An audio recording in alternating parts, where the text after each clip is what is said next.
Hey guys, it's me, Alex. Welcome to number 3 of a runner's rant. Today I'm going to be discussing something that is going to have a lot of information, and that is beginner tips.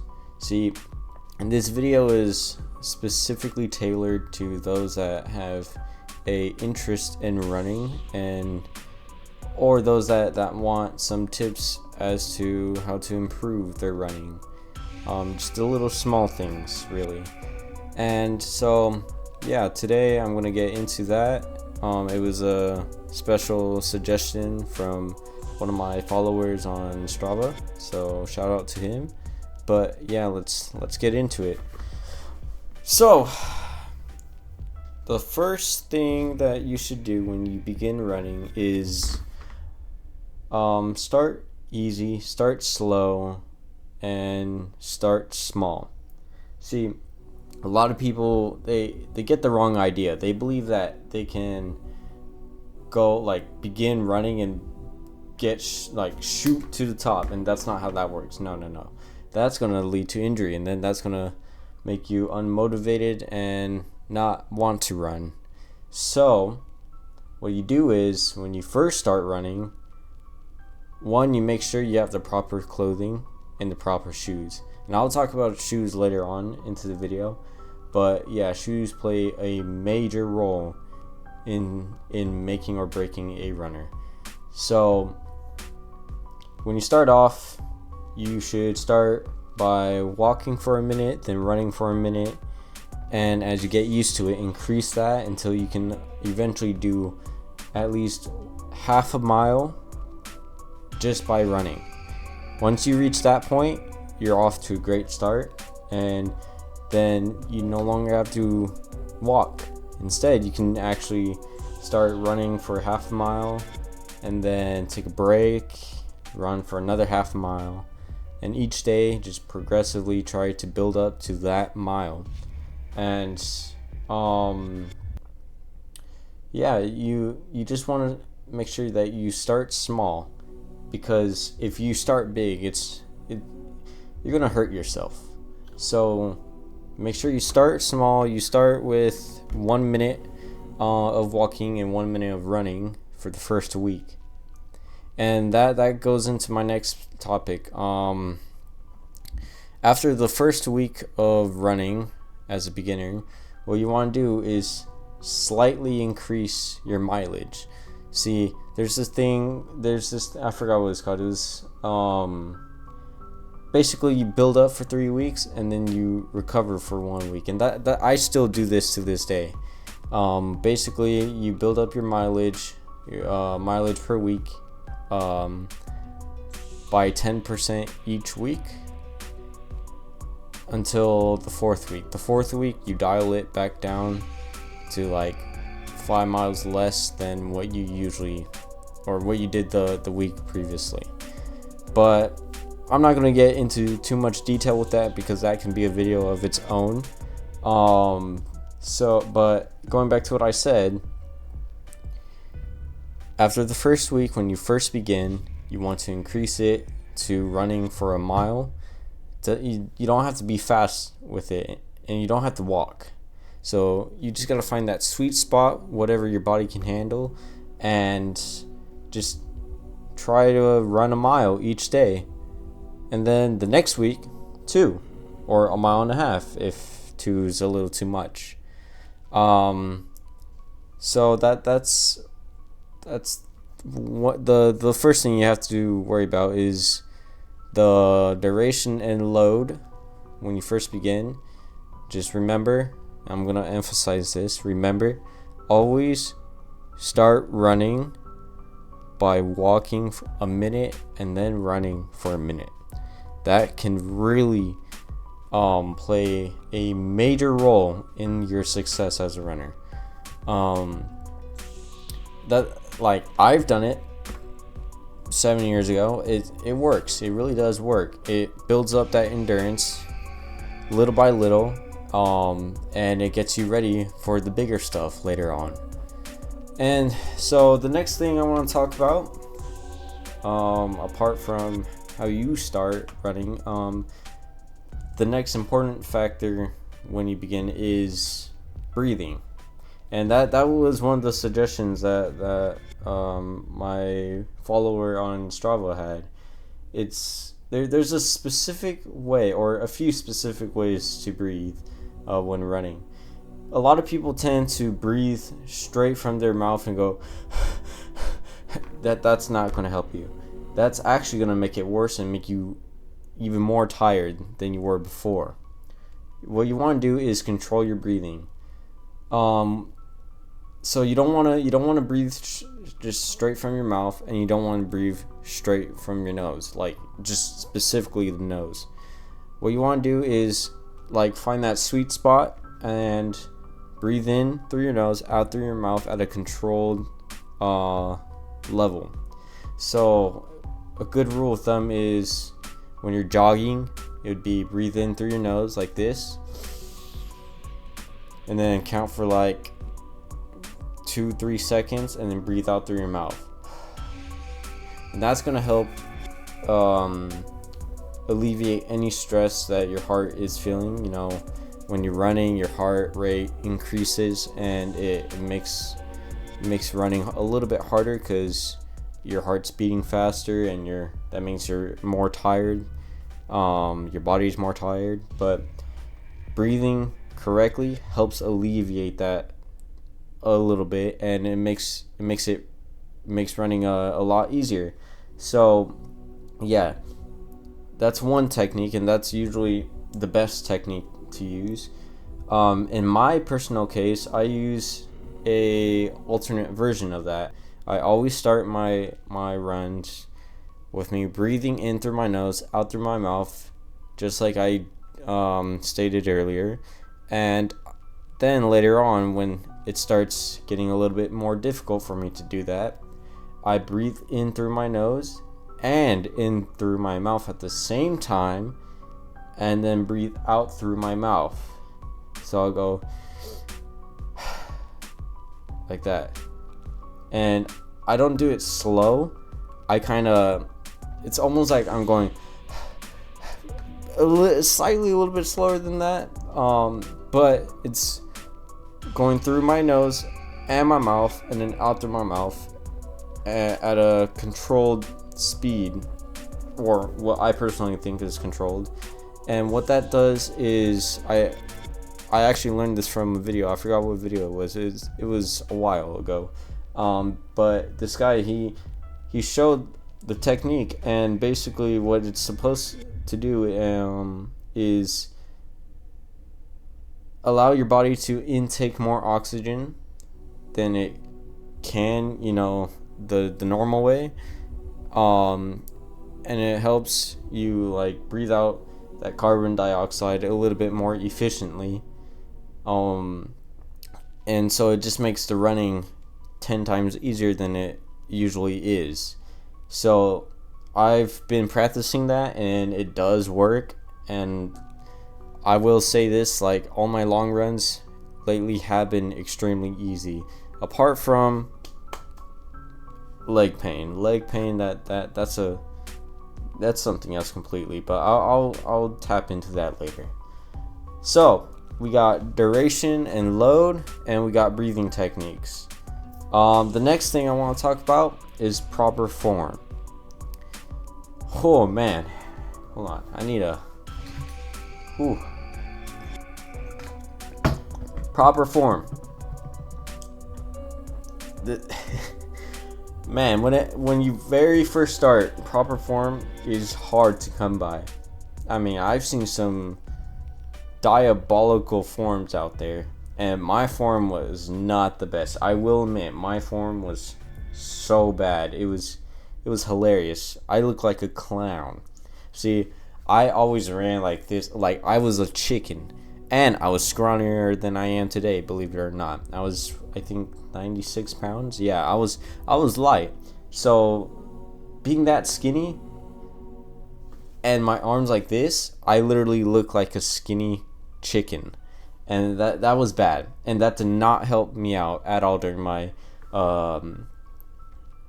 7th, 8th, and ninth grade year. So what you want to do is sit on the floor anywhere, stretch your legs out, both of them, and you want to make sure that you're sitting properly. So no slouching, no being hunched over like this, no like, don't be lazy. No, what you want to do, sit up straight. Okay, here, sit up straight, relax your shoulders back to its natural position, and if you need to, rotate your neck to like loosen it up a bit and try to get that straight too. And what you want to do is move your arms like this, and you don't want to go side to side, because that's not going to help you at all. What you want to do is go smoothly through the wind.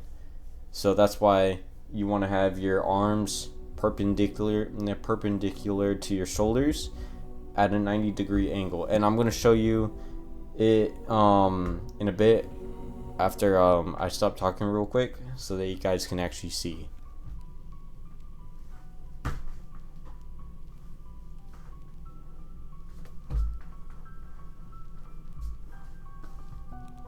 So now that you have the general gist of how proper forms are supposed to be, we can move on to shoes.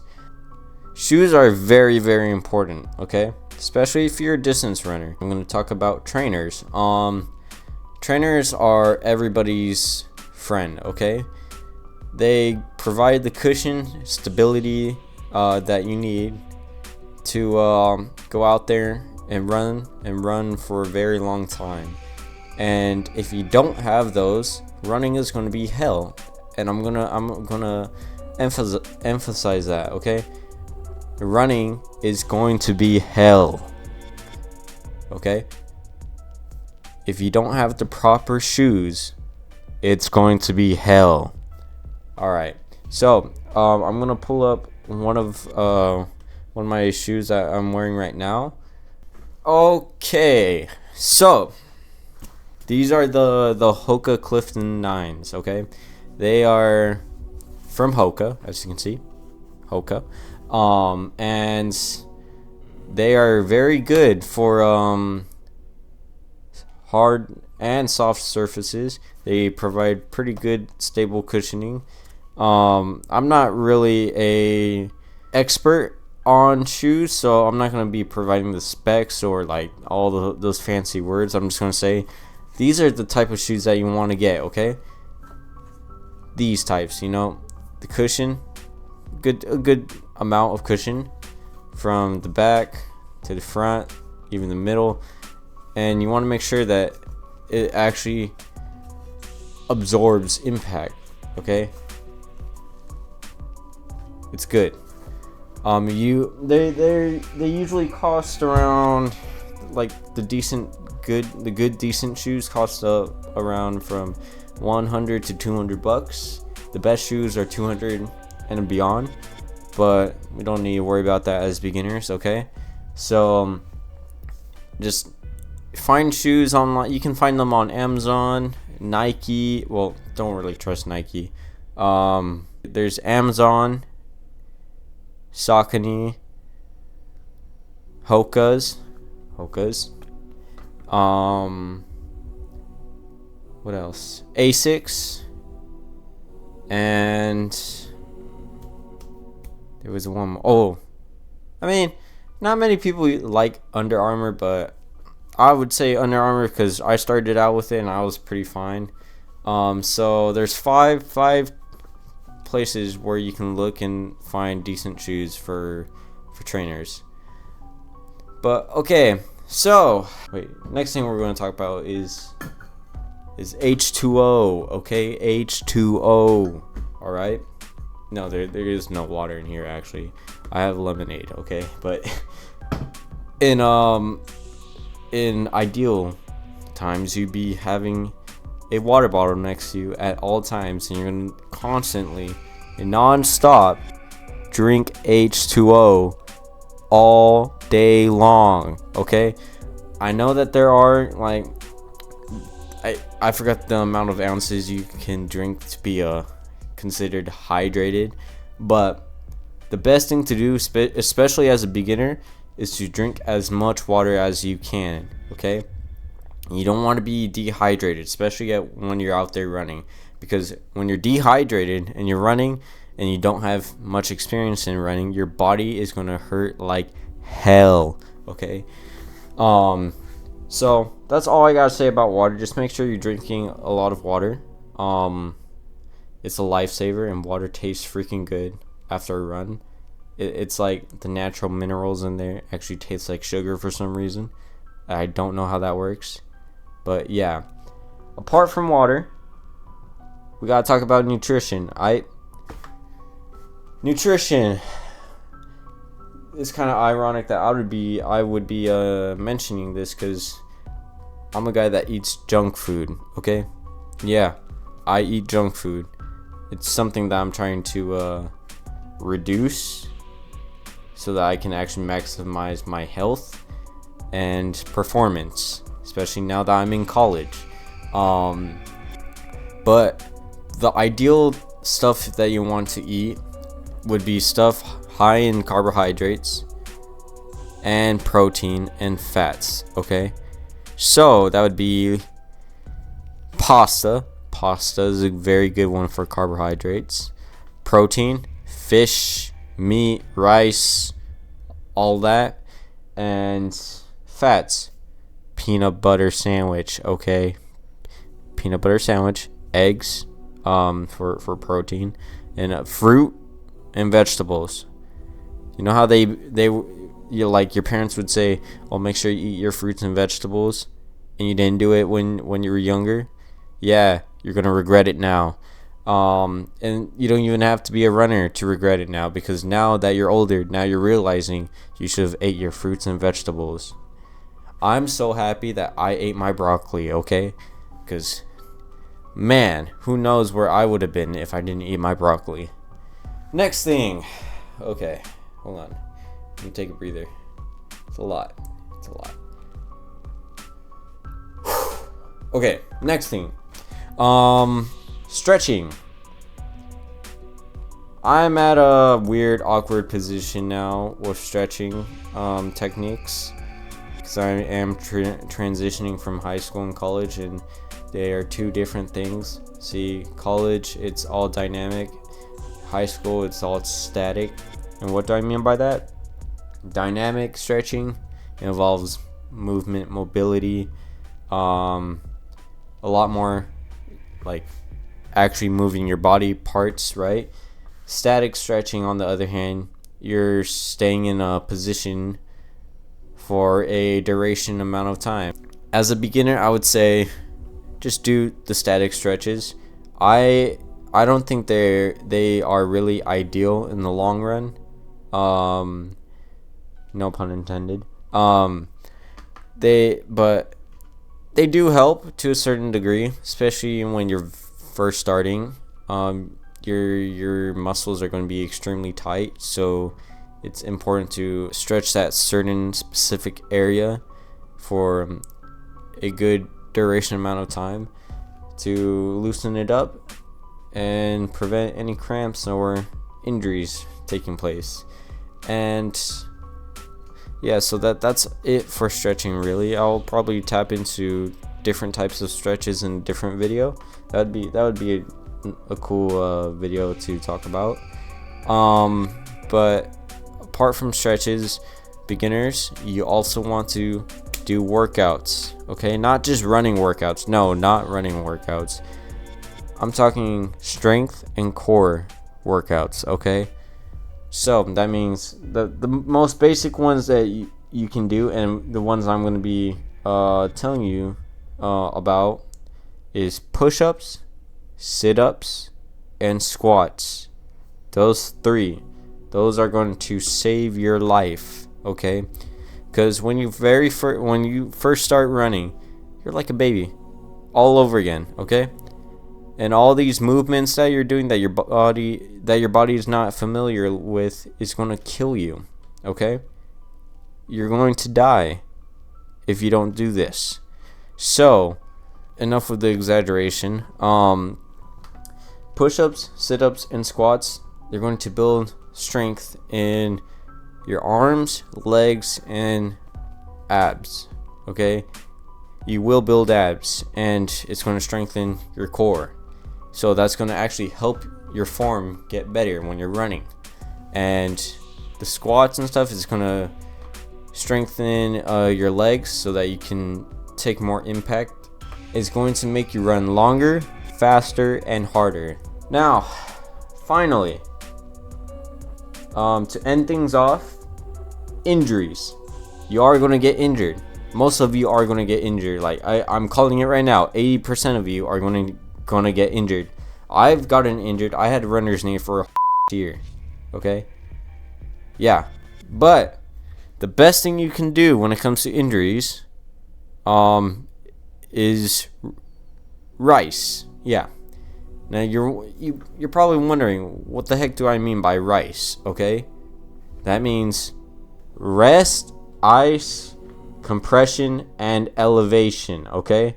So when you're injured or when your body is hurting abnormally,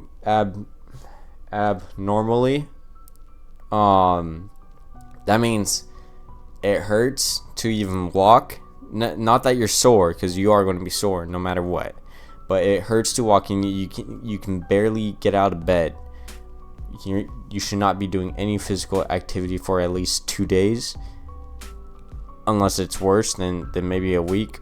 And if it still hurts, then go to the doctor. So you're gonna rest. That means no physical activity. Stay in bed. Be a bum. Okay. Ice the area that hurts the most for about 10 to 20 minutes. And this thing is compression. What you want to do is, if you have compression sleeves, that's going to help you a lot. If you don't, I don't know what to tell you. I actually don't.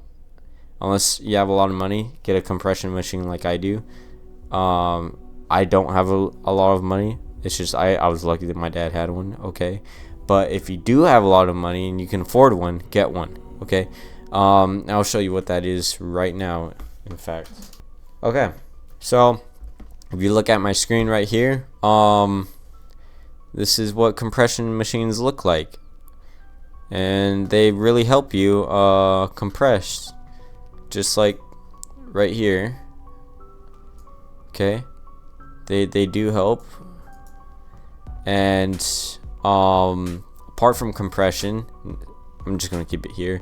You want to elevate, so that means put your legs up against the wall and just lay there for 10 to 15 minutes, and then stand up to reset. Basically, reset your legs and feel refreshed. So that's what elevation is. That's what rice means, really. And that does help. Hold on, let me put this back to how it was. But yeah, okay, so that's really all I have for today's video. If there's anything else I need to talk about, or anything new, any new suggestions, I'll probably make a part 2 to this video, specifically for beginners. But yeah, just let me know if you guys have anything else that you guys want me to talk about. Just comment down below. Anyway, that's it. That's all I got, really, for today's rant. Make sure you guys like and subscribe. Click that notification bell, and I'll see you guys next time. Peace.